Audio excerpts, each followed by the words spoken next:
Hola amigos, bien ok. Bienvenido otra vez aquí desde Medellín. Hoy, día 39, day 39, y quiero contigo hablar con el tema de reuniones, reuniones o meetings. Se dice meetings. Eso es más o menos en el sentido que en una empresa necesitas hablar en grupo con un tema especial y para presentar algunas con las frases que puedes escuchar y como estas pueden indicar algunas preguntas que usted puede poner. Okay. So we're talking about meetings today, kind of briefly, because this topic could be huge. Depending on the technical nature of the meeting, we might be looking at some very technical vocabulary, particularly if you're the one that has to give a presentation or you've got to prepare some special information to talk about at the meeting. But in a general sense, if it's just like a catch-up meeting with your team, like a monthly meeting or something, normally most of this will probably be led by your boss, for example, who's probably going to run you through how your department's been doing during that month, run some figures, give a report about an aspect of that, and then ask for questions or comments. So we'll assume it's that type of format for the moment, because otherwise we'd have to look at very specific vocabulary and dialogue we might need if we're the one that has to do the presentation. So this is really just to be aware of some of the phrases we might hear if we're in that meeting, so we know kind of what's coming up next and when it might be our turn to speak or ask a question. So usually they'll begin with some kind of, thanks for coming, thank you for coming. They might give some introductions if there's some extra people they've invited. Maybe you've got a guest speaker or someone from another department who's there to give some other information. So you might get some introductions. And then someone's going to tell you why you're there. So we're here to discuss this topic today. Or I'd like to talk about this topic today. So we're here to discuss what I'd like to talk about. So to discuss or talk about.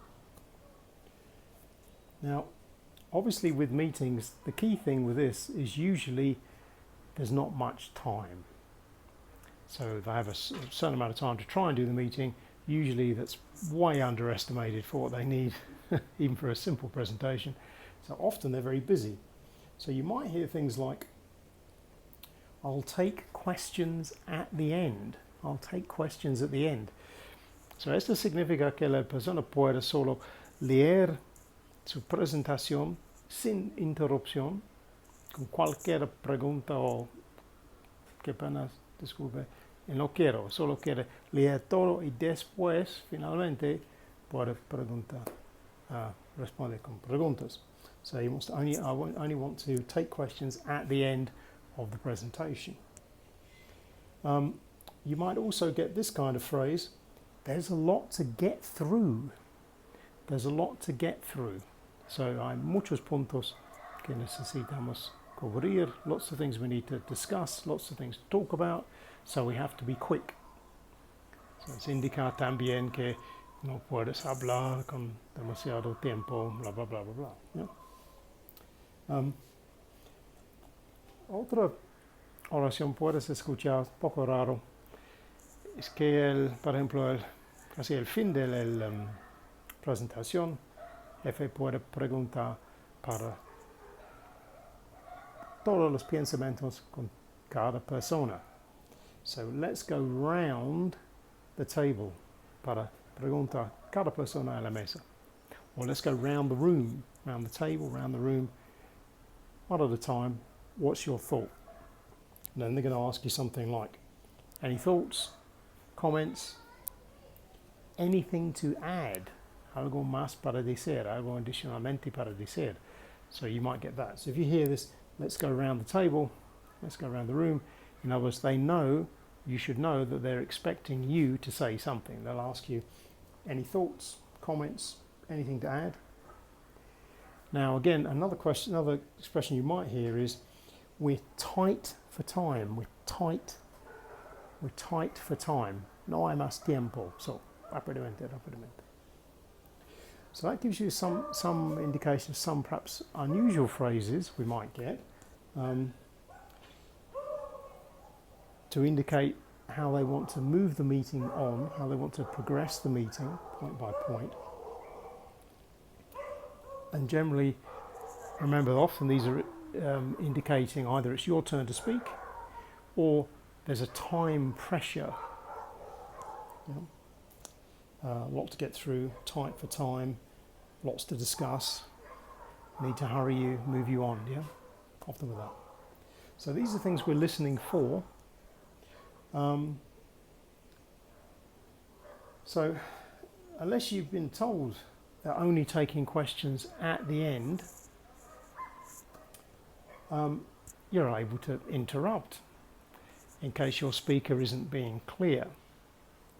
So this might be quite important because you don't want to have to ask an opinion if you've just missed the point of what they're talking about. So if we need to interrupt, we just say, I'm sorry, I don't understand. But this is a key one because we need to be specific. What do you mean by, and then give them back the phrase you didn't understand. So, what do you mean by axiomatic? That's a good one. What do you mean by axiomatic? What do you mean by give them back the word, let them bring it back to you? Acronyms are terrible. Often within a technical subject, people expect you, the listener, to understand different acronyms, and maybe you don't quite know what that means, and the rest of it won't make any sense. So you'll have to say, I'm very sorry. What do you mean by that? So you have a chance, remember, particularly if they've gone with the I'll take questions at the end, and they start their PowerPoint picture thing, and we see an acronym you really don't understand. If he's not going to explain it, which he might not, sorry, before you start, could you just, I don't understand. What does that acronym mean? Yeah. So what do you mean by that? Yeah. Other way you can go back to it, particularly if they finish their speech or their presentation. So you just take a note of the thing you didn't understand, and then say to them nicely, okay, John, I enjoyed the presentation, but when you said axiomatic, could you explain more about that, and how would that work, or what did you mean by that, or how does that fit with the rest of the thing you talked about, something like that. So we're asking them to explain more about something. Could you explain more about that? That's a nice way of asking them to not just repeat, but to change the way they expressed it. So that's not just saying, look, I didn't understand a word of what you said. Maybe you didn't, but this is a polite way of asking him to try it again. So could you explain a bit more about that? Yeah, gives him a chance to repeat what he was saying. You might get asked a question also. So you can be a bit more diplomatic about this, because maybe you're not sure about the answer directly. You could say something like, well, I'll need to check the data on that, John, but it seems right, or seems reasonable. So it gives you a defensive way out, so you can say, look, I would like to answer the question. I think it's okay, but I need to check. Yeah. And another way, really, to be polite in the meeting without necessarily saying directly, you're wrong. Yeah, you could. But again, if we want to try and diffuse this, be a bit more diplomatic, not to start a row, you can say, well, okay, look, John, you make an interesting point. But I think you have misunderstood. Either misunderstood what I said, so you get to re-explain it, or I think you have misunderstood what Susan was talking about. So maybe someone else has made a secondary point and you understood it differently. So this would be an interesting way to come back into the conversation and say, look, I understood Susan was talking about this, but what you've just said means that that wasn't what she was saying. She was saying something else. So either I've misunderstood it or you've misunderstood it. So again, if we qualify it by saying I think, it's not, we're allowed that, oh, perhaps it was my mistake, I've misunderstood. Yeah. So it's a different one to try and play with that.